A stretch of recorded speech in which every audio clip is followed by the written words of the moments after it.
সৃষ্টি করেছে। প্রতিবাদী খাতায় খাতায় এই সেনাবাহিনীরা আজকে বাংলাদেশে কাজ করছে।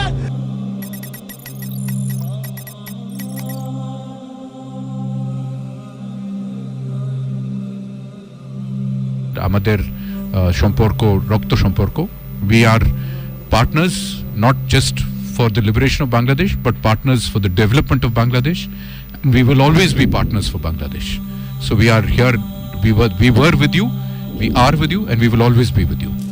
ভারতের পররাষ্ট্রনীতি পরিচালিত হয় প্রতারক চাণক্যের অর্থশাস্ত্রে বলে দেওয়া 6টি নীতি অনুসরণ করে। এই 6টি নীতির মধ্যে উল্লেখযোগ্য হল অনবরত আঘাত করে শত্রুকে আহত করে রাখার নামই যুদ্ধ, অন্যকে নিজের কাছে আশ্রয় ও নিরাপত্তা চাইতে বাধ্য করাই হচ্ছে মিত্রতা। চাণক্য নীতি মেনেই মিত্রতা প্রমাণ করার জন্য মুখে বন্ধুত্বের কথা বলে ভারত বাংলাদেশের বুকে চালিয়েছে একের পর এক নোংরা আঘাত। ভারতের আগ্রাসন সিরিজের এই পর্বে বাংলাদেশের অগ্রযাত্রা থামিয়ে দেবার জন্য পিলখানা হত্যাকাণ্ড সহ বাংলাদেশের বুকে রয়ের কয়েকটি স্যাবোটাজের পেছনের কাহিনী তুলে ধরছি আমরা।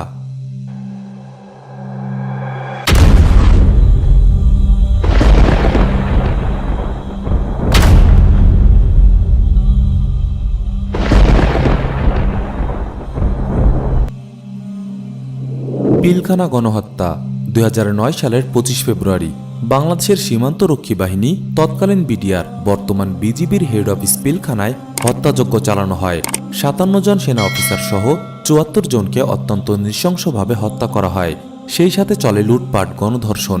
সাম্প্রতিক বিশ্বের ইতিহাসে বিডিআরের মতো একটি সুশৃঙ্খল বাহিনীতে এমন হত্যাযজ্ঞের ঘটনা বিরল। তৎকালীন প্রধানমন্ত্রী শেখ হাসিনা দাবি করে সরকার পতনের জন্যই বিএনপি জামাত বা তথাকথিত জঙ্গিরা বিডিআরকে দিয়ে এই কাজ করিয়েছে। সবকিছুকে নস্যাৎ করবার অপচেষ্টা যাদের ভিতরে ছিল তারাই এই ঘটনাটা ঘটিয়েছে, এতে কোনো সন্দেহ নেই। একদিন এই সত্যতাটা বের হবে, কারণ বিএনপি জামাতের এদের আবার একটা তো ভালো একটা মিথ্যা বলার আর্ট আছে। কিন্তু বিদ্রোহী বিডিআর সদস্যরা কখনোই সরকার পতনের দাবি জানায়নি। উপরন্তু তাদের সাথে শেখ হাসিনা বা শাসক দলের গুরুত্বপূর্ণ নেতাদের সুসম্পর্কের বিষয়টি প্রমাণিত হয়। কেউ কেউ দাবি করেন অপারেশন ডাল ভাতে বৈষম্য, আর্মি ফোর্সদের বিডিআর জওয়ানদের সাথে দুর্ব্যবহার সহ দীর্ঘদিন ধরে চলে আসা বৈষম্যের কারণে সৃষ্ট ক্ষোভ থেকে এমন ঘটনা ঘটেছে। আমিও এই ঘটনার একজন প্রত্যক্ষদর্শী। আমি অবশ্য সরাসরি স্পটেই ছিলাম। তবে তখন তারা কিছু চিরকুট পাঠাচ্ছিল ভেতর থেকে, এরকম চিরকুট ওই উপরে উঠে উঠে ওরা ছুঁড়ে মারছিল এবং বলছিল যে তারা যে এরকম তাদের দাবি দেওয়ার কথা বলছে এবং তারা তাদেরকে জিম্মি করেছে এটাও বলছে দিনের। এবং এরকম চিরকুটও আসছে, কারা বলছে সৈনিকরা বিডিআরের যে কোনো চিরকুটও আসছে, অনেকে পেয়েছেন, আমি কেন অনেকের মুন্নি শাহ এরাও ছিল, ওরাও পেয়েছে। তো কেউ বলছে যে এখানে অফিসারদেরকে মারা হচ্ছে, এই অফিসারদেরকে মেরে ফেলা হচ্ছে, এটা আমরা চাচ্ছি না, অফিসাররা কষ্টের মধ্যে আছে, এরকম একটু কেউ বলবার চেষ্টা করেছে। অর্থাৎ যারা দেখছে, মারার কথাটা তখনও বলা হয়নি, তারা বিপদে আছে, তাদেরকে জিম্মি করা হচ্ছে। অর্থাৎ অফিসারদের প্রতি দরদ সম্বলিত চিরকুটও আছে, যেমনি ডাল ভাতের চিরকুট আছে, তাদের দাবি দেওয়ার চিরকুট আছে, পক্ষান্তরে এরকম চিরকুটও তারা পাঠিয়েছে সাংবাদিকদের মাধ্যমে। তাহলে কেন চৌকস সেনা অফিসারদের হত্যা করা হলো, কারা করলো? এই প্রশ্নের উত্তর খুঁজতে গেলে সামনে চলে আসে আরো অনেক রহস্যময় প্রশ্ন। বিডিআরের মহাপরিচালক জেনারেল শাকিল আক্রান্ত হবার পর সাহায্যের জন্য প্রধানমন্ত্রী এবং সেনাবাহিনীর প্রধানকে ফোন করেন, কিন্তু কেউই ফোন রিসিভ করেননি। তখন ডিজি ওখান থেকে ফোন দিচ্ছেন, চিফকে, সেনাপ্রধানকে তখন পান নাই। কেউ একজন ফোন ধরছে, আমি ঠিক যেহেতু কনফার্ম না, এর জন্য নাম বলতে চাচ্ছি না। উনি বলছে যে আপনাদের এই বিষয় নিয়ে সেনাপ্রধান কথা বলতে গেছেন। এরপরে প্রধান মন্ত্রণালয়ের কেউ ধরে না, প্রধানমন্ত্রী তো ধরেনি না, কারণ ডিজি যখন পাগল হয়ে গেছেন সবাইকে ফোন দেওয়ার চেষ্টা করছে। 25 তারিখ গেল, 25 তারিখের পরে 26 তারিখ সকালে আমাদেরকে নিয়ে যাওয়া হলো আবহানী মাঠে, সেখানেও একই অবস্থা। যাওয়ার পরে বললো যে এখন অপারেশন করা যাবে না, প্ল্যানিং করো, এই করো, স্যাটেলাইট ছবি দেয়, এই দেয়, বিভিন্নজন বিভিন্ন বক্তব্য দেয়, বাট অপারেশন আর হয় না। 26 তারিখ সন্ধ্যার দিকে তখন বললো যে ঠিক আছে, এখন তোমরা যাইতে পারো, ঢুকতে পারো। আসলে তখন ঢোকার আর কোনো কিছু নাই, কারণ সমস্ত কিছুই শেষ। পিলখানা ঘটনা যখন ঘটে এবং সেনাবাহিনী যখন পিলখানার সামনে ডিপ্লয়েড হয়, সেনাবাহিনীকে সরকার কেন বাধা দিল ঢোকার জন্য? ফার্স্ট অফ অল আমার দ্বিতীয় প্রশ্ন হচ্ছে, এটা একটা মিলিটারি সিচুয়েশন, এখানে সেনাবাহিনী ট্যাকল করবে, সেনাবাহিনী না পাঠায় তারা রাজনৈতিক নেতাদের কেন পাঠালো সিকিউরিটি ছাড়া, এটা আমার একটা প্রশ্ন। এবং সরকার এত কনফিডেন্স কিভাবে পায়? থার্ড অফ অল, হত্যা হওয়ার পরে সেনাবাহিনীকে 3 কিলোমিটার উইথড্র করলো কেন পিলখানার দূর থেকে, এবং জওয়ানদের পালাইতে দিল কেন? ঘটনা পরবর্তী 3 মাস ইনভেস্টিগেশনে ছিলাম আমি। এখানে আসলে ইনভেস্টিগেশনের আর কিছু বলার নাই। 11,000 পাতার ইনভেস্টিগেশন পরে আসছে, এমন 800 পাতায় না সামথিং, অনেক কিছুই জমা দেওয়া হয় নাই। অনেকগুলো হার্ড এভিডেন্সই ডিনাই করা হয়েছে। অনেকের সিসিটিভি ফুটেজ আছে, যে সিসিটিভি ফুটেজগুলো সিডি বা কেস ডায়েরিতে দেওয়া হয় নাই। কিছু টেলিভিশন ভিতরে ছিল, যেহেতু বিডিআরের দরবার ছিল, অনেকে আমন্ত্রিত হয়ে অনেক টেলিভিশন চ্যানেল সেটি কাভার করতে গিয়েছিলেন। 2-1টা টিভি চ্যানেল তারা ভিতরেই ছিল, যার কারণে অনেক ফুটেজ তারা পেয়েছে, কিন্তু সব ফুটেজের তারা ব্যবহার করতে পারেনি। আমরা শুনেছি অনেক ফুটেজ নিয়ে নেওয়া হয়েছে। আপনি যদি দেখেন আমাদের আর্মি দাঁড়িয়ে থাকলো, এয়ারফোর্স, নেভি, এটা 8 ঘন্টা লাগতো, বিডিআর কে দমন করতে 8 ঘন্টা লাগতো, কিন্তু সেখানে কিছুই হলো না। এই ঘটনার সঙ্গে হচ্ছে এই যে তাপস, শেখ সেলিম, তারপরে নানক, এদের সংশ্লিষ্টতার কথা বলা হয়েছে, এবং তদন্ত কমিটি অত্যন্ত হতাশার সঙ্গে জানিয়েছে যে তারা এই তদন্ত করতে যে কোনো পর্যায় থেকে কোনো ধরনের সহযোগিতা পাননি। আমাদের যারা গোয়েন্দা সংস্থা বা বিভিন্ন বাহিনী আছে, তারা এই স্বরাষ্ট্র মন্ত্রণালয়ের আনিসুজ্জামান সাহেবের এই তদন্ত কমিটিকে কোনো ধরনের সহযোগিতা করে। 9:15 একটা পিক আপ ভ্যান ওখান দিয়ে ঢুকেছে, সিভিল পিক আপ ভ্যান, যেটার ভিতরে 11 জনের মতো সৈনিক ছিল, আর্মড, এবং তাদের এই উচ্ছৃঙ্খল পোশাক, যেটার সাথে বিডিআর এর কোনো সাদৃশ্য নেই, এই ধরনের পোশাকে ওরা ওখানে ঢুকছে। এই লোকগুলোই গিয়ে কোর্টটা ভাঙছে। পরবর্তীকালে কোর্টটা ভেঙে 11টার আগে কোর্টটা ভেঙে তারপরে এই সৈনিকদেরকে আর্মসগুলো দিয়েছে, এবং তারপরে এই হত্যাগুলো শুরু করেছে।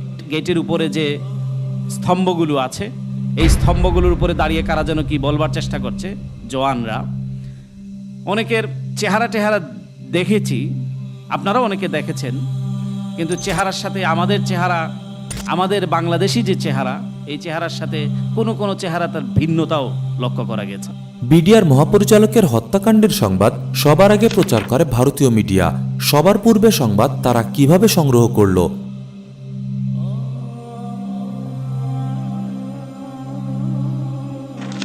খুনিদের অনেকেই ভারতে পালিয়ে যায়, ভারত তাদের আশ্রয় দেয়, বাংলাদেশের অনুরোধ সত্ত্বেও ফিরিয়ে দেয় না। কেন সেদিন বিমানের শিডিউল পরিবর্তন করা হয়েছিল? পিলখানা থেকে বেরিয়ে আসা বাংলায় কথা বলা অজ্ঞাত 2জন বিদেশি নাগরিক কারা ছিল? কেন তাদের পরিচয় জানতে চাওয়া হলে তারা পরিচয়পত্র ছিঁড়ে ফেলে? ওই সময়ে তাহারা যখন ওখানে প্রধানমন্ত্রী ওখানে যখন তারা বসে আছে, হঠাৎ করে প্রধানমন্ত্রী একটা ফোন কল আসছে, এবং ওই ফোন কলটা প্রধানমন্ত্রী তাদের সামনে থেকে উঠে পাশের রুমে গিয়ে কলটা নিতেন, এবং ওই যে লেফটেন্যান্ট কর্নেল রিটায়ার্ড যিনি ছিলেন, উনি পরবর্তীকালে এই তথ্যটা অনেক অপেক্ষার পরে যখন দেখবেন যে এত লাশ পড়ে গেছে, এত গণহত্যা, রেপ, এত কিছু হয়েছে, আফটার উনি তো ইউনিফর্ম পরা একজন মানুষ, সেনাবাহিনীর লোক, যদিও উনি ওনাদের একান্ত আপন, তখন তিনি এক পর্যায়ে বলে দিয়েছেন এই কথা। আমাদের মাননীয় প্রতিরক্ষা মন্ত্রী এবং প্রধানমন্ত্রী পাশের রুমে গিয়ে বলতেছে, তোমরা যা করো তাড়াতাড়ি শেষ করো, আমি এখানে রাখতে পারতেছি না। দ্যাট মিনস এই 3 বাহিনী প্রধানকে অনেক বেশিক্ষণ আটকায় ফেলছে, আর পারতেছে।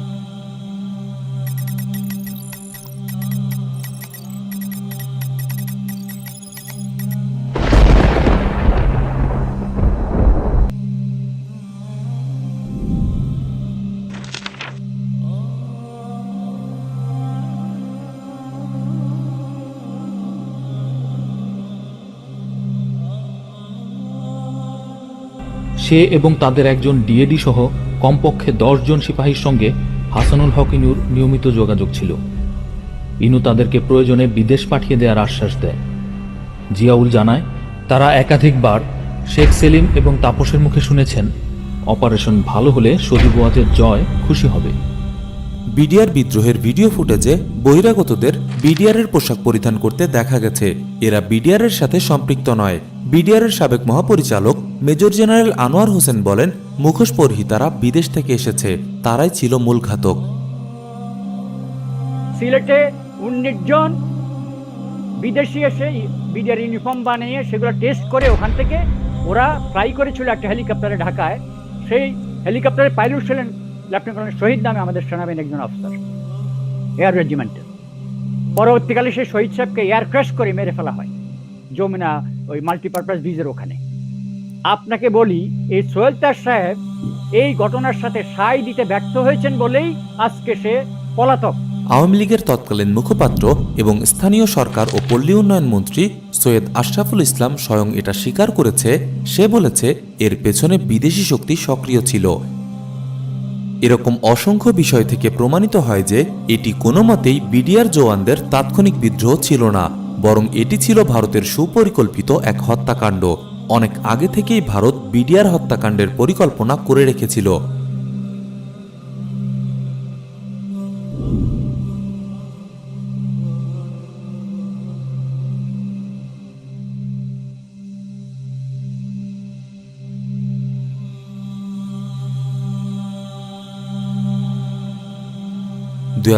সালে পাদুয়া এবং রৌমারী সীমান্তে আগ্রাসন চালাতে এসে বিডিআরের কাছে লজ্জাজনকভাবে পরাজিত হয় ভারতের সীমান্তরক্ষী বিএসএফ। এই দুই লজ্জাজনক পরাজয়ের প্রতিশোধ ছিল পিলখানা হত্যাকাণ্ড।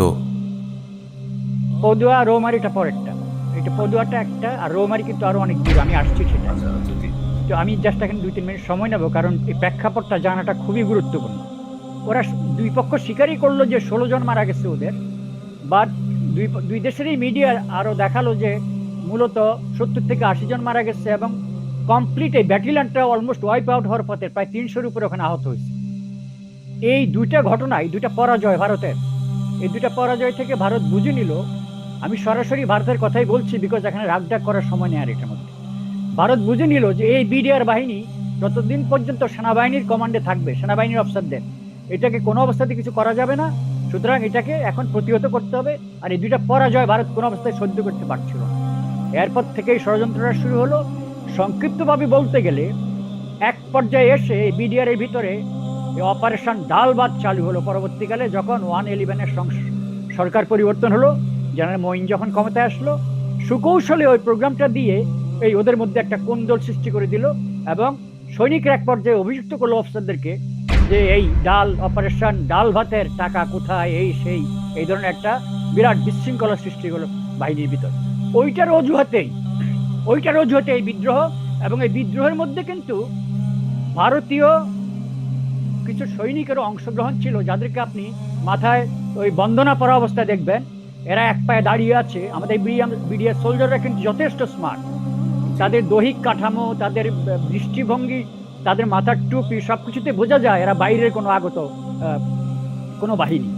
এই হলো বেসিক্যালি, এটা হলো ওটার প্রতিশোধ। এবং এখানে এই বিদ্রোহটা ঘটানো হয়েছে ভিতর থেকে আমাদের দেশের সরকারকে ব্যবহার করে এই ঘটনাটা ঘটানো হয়েছে। আমাদের গবেষণার এটা কিন্তু কনক্লুশন। বিডিআরকে শায়েস্তা করার পাশাপাশি বাংলাদেশের সেনাবাহিনীকেও শায়েস্তা করতে চেয়েছিল ভারত। বাংলাদেশে একটি শক্তিশালী সেনাবাহিনী থাকুক ভারত তা কখনোই চায়নি। মুক্তিযুদ্ধ চলাকালীন সম্পাদিত গোপন 7 দফা চুক্তিতে উল্লেখ ছিল বাংলাদেশের নিজস্ব কোনো সেনাবাহিনী থাকবে না, কিন্তু ভারতের সে আশা পূরণ হয়নি। সেই সাথে বাংলাদেশের সেনাবাহিনী ভারতের আগ্রাসনের বিরুদ্ধে অন্যতম হুমকি হয়ে দাঁড়ায়। পিলখানা হত্যাকাণ্ডের মাধ্যমে ভারত বাংলাদেশের সেনাবাহিনীকে আক্রমণ করে। উল্লেখ্য যে বাংলাদেশের তৎকালীন বিডিআর এবং ভারতের বিএসএফ এর মধ্যে কোনো তুলনাই সম্ভবপর ছিল না। বিডিআরের ট্রেনিং এবং কমান্ডের দায়িত্ব ছিল আর্মি, কিন্তু ভারতের বিএসএফ প্যারামিলিশিয়া একটি বাহিনীর মতো। ট্রেনিং, কমান্ড এবং পেশাগত দক্ষতার দিক দিয়ে বিএসএফ বিডিআরের সাথে কোনোভাবেই তুলনীয় ছিল না। এছাড়া পিলখানা হত্যাকাণ্ডের পেছনে ভারতের উদ্দেশ্য ছিল 1. বাংলাদেশের সীমান্ত রক্ষাকারী বাহিনীকে দুর্বল করে দেয়া, 2. বিডিআরের মৌলিক কাঠামো পরিবর্তন করে ফেলা, বিশেষভাবে আর্মির অধীন থেকে বিডিআরকে বের করে ফেলা, 3. বাংলাদেশ সেনাবাহিনীকে আঘাত করা। একসাথে 57 জন সেনা অফিসার হত্যা এটি যে কোনো দেশের সেনাবাহিনীর জন্য চরম দুঃখজনক, অকল্পনীয় ক্ষতি। এমনকি প্রথাগত কোনো যুদ্ধেও একসাথে এত সেনা অফিসার হারানোর ঘটনা বিরল। 4. সে সময়ের বিডিআর পুনর্গঠনের মাধ্যমে বিডিআরের ভেতরে চর ঢুকিয়ে দেওয়া। 5. ভারতীয় সামরিক অভিযান চালানোর মতো অভ্যন্তরীণ গোলযোগ সৃষ্টি করা, বাংলাদেশের প্রতিরক্ষা কাঠামোকে বিপদাপন্ন করা, বাংলাদেশকে ভারতের কাছে আশ্রয় ও নিরাপত্তা চাইতে বাধ্য করা। আর এটাই ছিল চাণক্যের 6টি নীতির একটি নীতি। ভারতের উদ্দেশ্যই পূরণ হয়েছে। বাংলাদেশের সীমান্ত রক্ষাকারী বাহিনী বিজিপি আজ নখদন্তহীন বাহিনীতে পরিণত হয়েছে। ন্যূনতম আত্মসম্মানবোধও এরা হারিয়ে ফেলেছে। দেশের সীমান্ত স্বাধীনতা রক্ষার পরিবর্তে এরা বাংলাদেশের মুসলিমদের উপর জুলুম চালাচ্ছে। যেই বিএসএফ এর হাতে প্রতিনিয়ত বাংলাদেশের মানুষের রক্ত ঝরছে, সেই বাহিনীর সাথেই মিলেমিশে এরা আনন্দ ফুর্তি করছে। ভারতের আগ্রাসনের বিরুদ্ধে সোচ্চার সেনাবাহিনীর মেরুদণ্ড ভেঙে গিয়েছে পিলখানা হত্যাকাণ্ডের পর। মেধাবী সাহসী সেনা কর্মকর্তাদের কণ্ঠস্বর থামিয়ে দেওয়া হয়েছে, অনেককে ভারত গুম করেছে।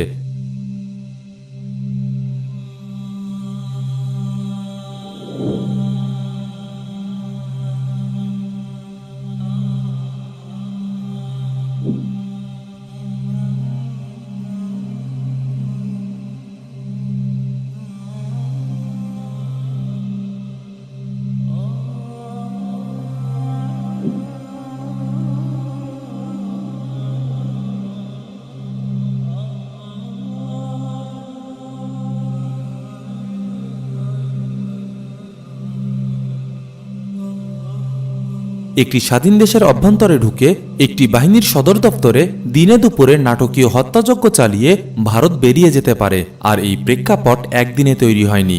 ভারত জানে তার কিছুই হবে না, কেউ তার কিছুই করবে না। ভারত মনে করে যে বাংলাদেশের কোনো নাগরিককে, বাংলাদেশিকে সীমান্তে হত্যা করলে তাদের কিছু হবে না। এটা হলো প্রথম ধারণা। হবে না এই জন্য, এটা আমার সৌভাগ্যই আমি বলি যে 2001 সালে বদু এবং রৌমারীতে ভারতকে মোকাবেলা করবার সৌভাগ্য আমার হয়েছিল, এবং সেখানে ভারত শোচনীয়ভাবে আমাদের কাছে পরাজিত হয়। আমি পুরস্কার হিসেবে এক গভর্নমেন্ট আমাকে পদচ্যুত করে, আরেক গভর্নমেন্ট আমাকে চাকরিচ্যুত করে, এবং এটা হয়েছিল ভারতের চাপের কারণে। তো ভারত ভালো করেই জানে যে বাংলাদেশের সরকারকে দিয়ে সে দেশের ডিজিবিডিআর এর কাছে তারা পরাজিত হয়ে চাপ দিয়ে তাকে পদচ্যুত এবং চাকরিচ্যুত করা যায়। পিলখানা কোনো বিদ্রোহ ছিল না, এটি ছিল সুপরিকল্পিতভাবে রয়ের হত্যাযজ্ঞ। শিক্ষা ব্যবস্থা নিয়ে ষড়যন্ত্র।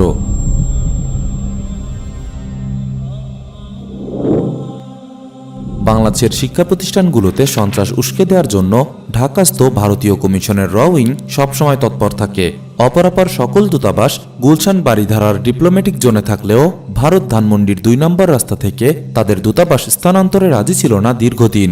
অভিযোগ রয়েছে নিকটবর্তী শিক্ষা প্রতিষ্ঠান Dhaka varsity, BUET, medical college ইত্যাদিতে নিশ্চিন্তে অপারেশন চালানোর জন্যই ভারত বরাবর রহস্যজনকভাবে দূতাবাস স্থানান্তরে গড়িমসি করেছিল। টার্গেট দেশের প্রতিভাবান তরুণ তরুণীদের মাঝে সংস্কৃতি, শিক্ষা, কারিগরি প্রশিক্ষণ প্রদানের আড়ালে ভারতীয় চেতনার অনুপ্রবেশ ঘটানো রয়ের অন্যতম লক্ষ্য। বাংলাদেশ থেকে বিপুল পরিমাণ ছাত্রছাত্রীকে স্কলারশিপ দিয়ে ভারত নিয়ে যাচ্ছে নিজেদের দেশে। এসব ছাত্রছাত্রীদের অনেককেই র নিজের এজেন্ট হিসাবে নিয়োগ দিচ্ছে। ভারতে স্কলারশিপের মাধ্যমে শিক্ষালাভের সুযোগ থেকে উদ্ভূত কৃতজ্ঞতা বোধ, সাংস্কৃতিক প্রভাব ইত্যাদির কারণে এরা ভারতপ্রেমী হিসাবে গড়ে উঠছে। জ্ঞাত বা অজ্ঞাত স্বরে বাংলাদেশের বিরুদ্ধে গিয়ে হলেও ভারতের স্বার্থ রক্ষার্থে এদের অনেকেই কাজ করছে। বাংলাদেশের স্কুল কলেজের সিলেবাস পরিবর্তনের প্রচেষ্টাও চালানো হচ্ছে। 90% মুসলিমের দেশে পাঠ্যসূচি থেকে ইসলামিক মূল্যবোধের গল্প কবিতা বাদ দিয়ে সেখানে হিন্দুত্ববাদী বা নাস্তিক্যবাদী বিষয়বস্তু অন্তর্ভুক্ত করার অপপ্রচেষ্টা অব্যাহত রয়েছে। এর প্রধান উদ্দেশ্য হচ্ছে এদেশের কোমলমতি শিক্ষার্থীদের ইসলামিক মূল্যবোধ থেকে দূরে সরিয়ে এনে তাদের হিন্দুয়ানি আদর্শে উজ্জীবিত করা। সিলেবাস পরিবর্তনের সাথে সংশ্লিষ্ট অনেকেরই রয়ের সাথে যোগাযোগের অভিযোগ রয়েছে। আপাতদৃষ্টিতে এটির প্রভাব হয়তো সেভাবে পরিলক্ষিত হয় না, তবে কোনো জাতিকে ধ্বংস করে দেওয়ার জন্য আক্রমণ চালানোর অন্যতম স্থান হচ্ছে তার শিক্ষা ব্যবস্থার নিয়ন্ত্রণ নিয়ে নেওয়া।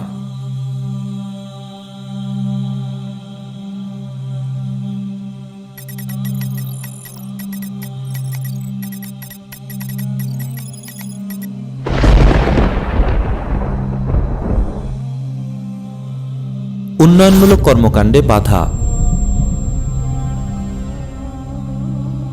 মুখে বন্ধুত্বের কথা বললেও বাংলাদেশের উন্নয়নে ভারত সবসময় ঈর্ষান্বিত হয়। যে কোনো মূল্যে বাংলাদেশের উন্নয়নমূলক কর্মকাণ্ডকে বাধাগ্রস্ত করতে চায় তারা। পদ্মা সেতুকে শেখ হাসিনা সরকার তাদের রাজনৈতিক স্বার্থ উদ্ধারের হাতিয়ার হিসেবে ব্যবহার করছে, কিন্তু এরপরেও বাংলাদেশের জন্য পদ্মা সেতু গুরুত্বপূর্ণ একটি প্রজেক্ট। পদ্মা সেতু নির্মাণ কার্যক্রম ব্যাহত এবং পদ্মা সেতু সংক্রান্ত স্পর্শকাতর তথ্য সংগ্রহে উঠে পড়ে লেগেছে ভারত।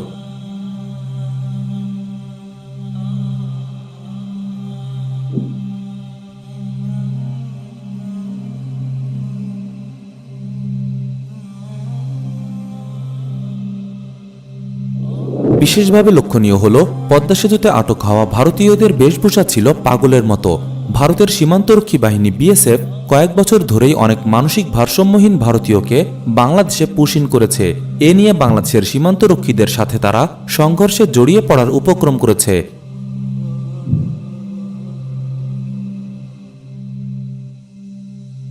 তারা বলতে চাচ্ছে এটা বাংলাদেশি নাগরিক, কিন্তু ভারসাম্যহীন। এর আগেও তারা চেষ্টা করেছে এইভাবে বিভিন্ন জায়গায় আমাদের এলাকায়ও পুশিং করার। বাংলাদেশের গুরুত্বপূর্ণ স্থাপনা সম্পর্কে তথ্য সংগ্রহের চেষ্টা ভারত এর আগেও করেছে। 1988 সালে বন্যায় সাহায্য করতে এসে ভারতীয়রা হেলিকপ্টার থেকে বাংলাদেশের গুরুত্বপূর্ণ স্থাপনাগুলোর ছবি সংগ্রহের চেষ্টা করতে গিয়ে ধরা পড়ে। বাংলাদেশের খনিজ সম্পদ সম্পর্কে স্পর্শকাতর নথি, ভূতাত্ত্বিক জরিপ ইত্যাদি চুরি করতে গিয়েও গ্রেফতার হয়েছে রয়ের এজেন্ট।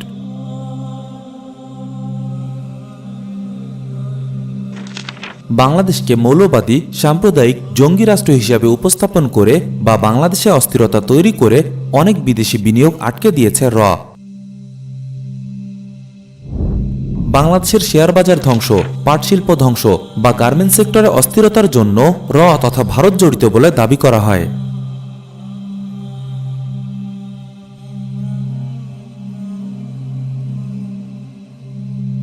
আমাদের গার্মেন্ট ফ্যাক্টরিতে এই যে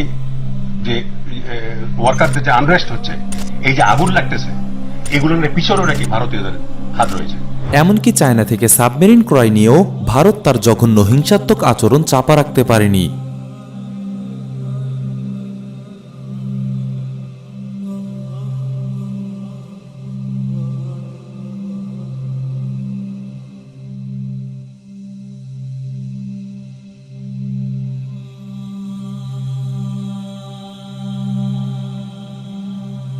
ভারত বাংলাদেশের সম্পর্ক আপনারা জানেন, এটি অকৃত্রিম, অতুলনীয়। অন্য কোনো দেশের সাথে সম্পর্ক ভারত এবং বাংলাদেশের সাথে সম্পর্ক তুলনা করা যায় না। ভারতের সঙ্গে আমাদের সম্পর্ক আত্মার শুধু নয়, রক্তের সম্পর্ক আছে।